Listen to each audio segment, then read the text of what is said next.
You ask Tiger to solve. This deals with linear equations with one unknown. The final result is x equals -30. Let's solve it step by step. Group all x terms on the left side of the equation. Subtract 2x from both sides. Group like terms. Simplify the arithmetic. Group like terms. Simplify the arithmetic.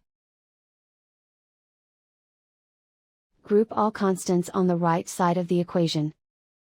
Subtract 40 from both sides. Simplify the arithmetic.